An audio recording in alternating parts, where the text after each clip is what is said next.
Hey, Alpha fam, welcome back to another episode of Alpha Commission. Today on Alpha Commission, of course, we're going to go over just the sea of green on the crypto charts as Bitcoin has been absolutely pumping to heaven, and a lot of these altcoins are following it along, and many of them are exceeding it to a pretty strong degree. However, you can see that the majority of coins are pretty much following in lockstep with Bitcoin, just proving that it is still the leader, even though we do have all these punctuations of multiples such as Blur and SNX over here. You can see most are still in the range of Bitcoin's kind of 10%-ish gains, and that's probably not going to change until Bitcoin really has a proper consolidation or starts going sideways as it is leading. And so let's just jump over to the issues that we have on the calendar so that we can check out the charts in a few seconds there. Guys, we do want to be aware that we do have the CPI data coming up tomorrow. Now, that could throw a little bit of a wrench into all of this. Currently, we do have the markets considering that Powell has no wiggle room to increase rates because of what's going on in the banking system, which did end up causing chaos with USDC. Of course, I mentioned that was nonsense, that the Alpha fam should just kind of ignore that, and that most likely it would stabilize on Monday.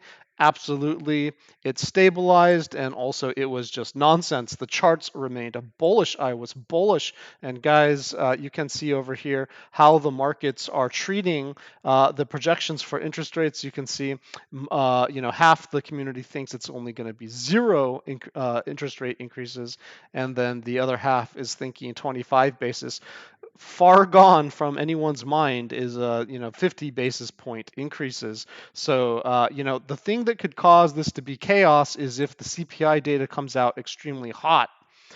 Then that could just put a huge question mark over what's going to happen, because we're going to have some very serious problems if we're headed into a recession and hyperinflation. Guys, I think that I do want to just do a little bit of truth in advertising over here, because of course a couple episodes I did suggest the move that would play out, and a lot of people were just saying like this thing was going to dump to hell, we were going to 18K, we're maybe going to make new lows, all of that stuff. And I want to show you, just for some transparency, some truth in advertising, just some openness here, that the Alpha fam really did call this move.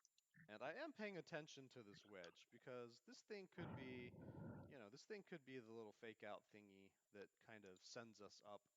And who knows, maybe we come back down, or maybe we don't even breach this high and then we come back down. Then we got that head and shoulders that pushes us to the downside. A lot of people looking for this head and shoulders. Not sure why you're looking for a head and shoulders as opposed to also looking for the upside. Just hard for them to imagine it, I guess, because so there you have it. You saw the little kind of a check mark that I put on the chart there. We can't be perma bears. We definitely can't be perma bulls either, but we should be just clever little alpha monkeys and be open-minded that the chart can go in unexpected directions. Now, in my experience, these type of falling wedges, they often play themselves out, and then they have a little fake out at the end, just freaks everyone out. Oh no, we're dumping to hell. And then they break back in, and then you get the just pump out of it, which then goes to the measured move. Guys, we have fulfilled that measured move. You can see this red box. This is what I was telling the various communities that I'm in. I'm active in 3 different communities. And I was telling them this is the area to target. And of course, I mentioned that in the last video that we were likely to head to this $24,000 to $25,000 area.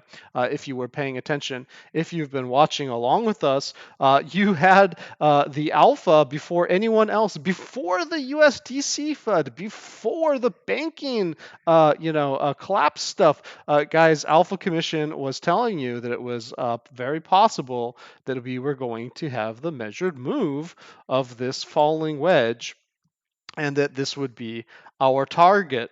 Well, we got it. So now what, right? Now what? Well, I didn't want to put out this video too early because I wanted the 4-hour sessions to complete, which would show where these candles would be pumping. And I wanted to wait until we got a volatility pivot where it's over our head or has the risk of being over our head. Because so far, all the way down here, we've had the volatility pivot at our back underneath us, helping to push us up. And suddenly, of course, as you pump, that volatility pivot is going to rise with you. And what you can see is that our new 4-hour volatility pivot, which will be expiring in 3.5 hours, is pretty much in line with our current price. Now, we are also underneath the 4-hour hold momentum level, which does suggest that there could be the possibility of a pullback coming up. Now, where would I suggest a pullback could go down to? Well, there's a couple obvious areas here. If we just go by the alpha momentum pools analysis, bulls may end up retaining control, in which case we could see a front-running pullback around $23,000, or maybe even slightly higher than that, even $23,300-ish dollars. And so if the chart just remains super bullish and bulls just take control, then I would be looking north of 23,000. But if we just go by the pool itself, then we could be looking around 22,700. And of course, we wouldn't want to break this zone because we're going to break our general continuation to the upside, and we're also going to lose a significant amount of momentum underneath that level. So ideal circumstances, we just fill this kind of naked candle over here, and then we continue on our way, right? That would be the most ideal scenario, assuming that we just don't get a really shallow pullback and then a mega pump again. Guys, bears don't recover control until 19,300, so that's actually slipping away from them. This level has actually been lowering, so I don't really think bears are at risk of gaining control anytime soon unless this all comes crashing down. Essentially, if we end up putting in like a neckline here, right, and making this head and shoulders, then of course, as soon as we take out this low, bears are going to be very excited, and they're just going to take control of this chart to the downside, which could easily be that $18,000 to $16,000 level that the bears had been rubbing their mitts together, praying for, and of course they just didn't get it. The Alpha Fam just blocked their way, and the bulls are still in control on the 4-hour. Let's go ahead and go over to a Fibonacci, because we can also take a look at our fibs just to suggest some obvious places that we might want to look. And lo and behold, 22,700 comes up here, and then also 23,500. And so that would probably be the shallow pullback. This would be a bullish pullback. And then, we could go as low as 21,000, 300-ish, and we're not really going to break anything. But, that wouldn't be as bullish as these higher fibs up here. A deeper retracement would be a fake out to the downside if we did get a pump off of that, but the concern there would be that we then would be putting in a neckline on this kind of head and shoulders formation. So we definitely don't want to go to the 786. Guys, let's go ahead and jump to the daily chart, see what we can look forward to if we close around our current levels or around that $22,700 area. And let's just go over here to the daily. Okay. And you can see that where we were rejected on the daily is for the daily bulls. So as I've been mentioning, it was the 4-hour bulls. Remember, guys, I took you through the 4-hour charts, which I don't usually do. Usually I do analysis on a daily basis because it's a one episode every couple days, right? But the 4 hour bulls were just looking so interesting to me that last week I had to tell you guys, I think this thing is going to turn around. And so they put in this accumulation wedge here, and I was like, yeah, this thing's going to go for it. That prediction that I had made, and absolutely they did it. The 4 hour bulls maintained control. They're still in control. But who doesn't have control yet? The daily bulls. The daily bulls do not have control yet, and they're not going to have control unless we're over $24,445, kind of sitting pretty there, flipping that area. And, that's what I want to see for continuation to the upside, essentially. It's also why we have a profit area here, not just the measured move. There's other reasons, of course, with that resistance in that area. We are going to hold our daily momentum, however, as long as we're above 22,220. So no issues with a moderate pullback. Again, we can put that fib on there. That's basically the 0.5 on the fib, so perfectly in line with reasonableness, okay, just if it's a little bit of a deeper pullback. And of course, we are going to break that daily continuation and also lose some daily momentum around that $21,300 area. So again, we don't want to go lower than the 618, okay, on that pullback on the fib, and then bears do get control under 20,335.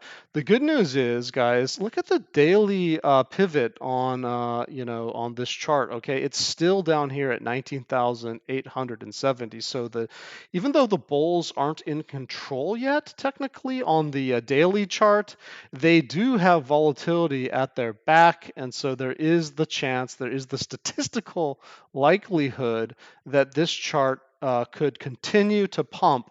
And so we can't fade the bulls on the daily. We have to give them their chance. And they have been sitting up here ever since we were down here, okay, just waiting patiently for their turn.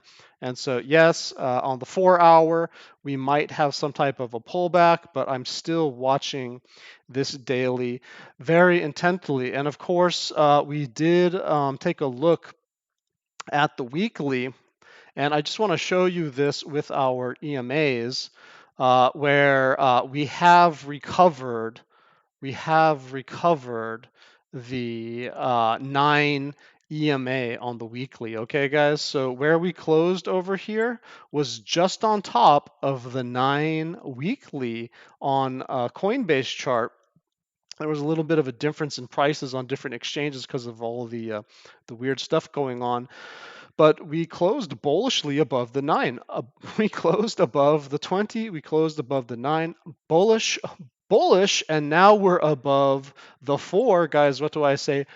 Bullish. Where did we just get rejected from? The 200 again, which had previously rejected, and now once again rejected us. But guys, look at this.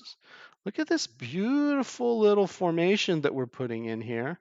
What do we call that? We call that an accumulation wedge. And so if we can just continue to build out this structure, then there is the possibility that we could do what was done down here by the 4 hour bulls. Maybe we could do that with the daily or the weekly bulls and get a nice launch, maybe up to 26,000, maybe up to 27 or even 28,000 off of this formation.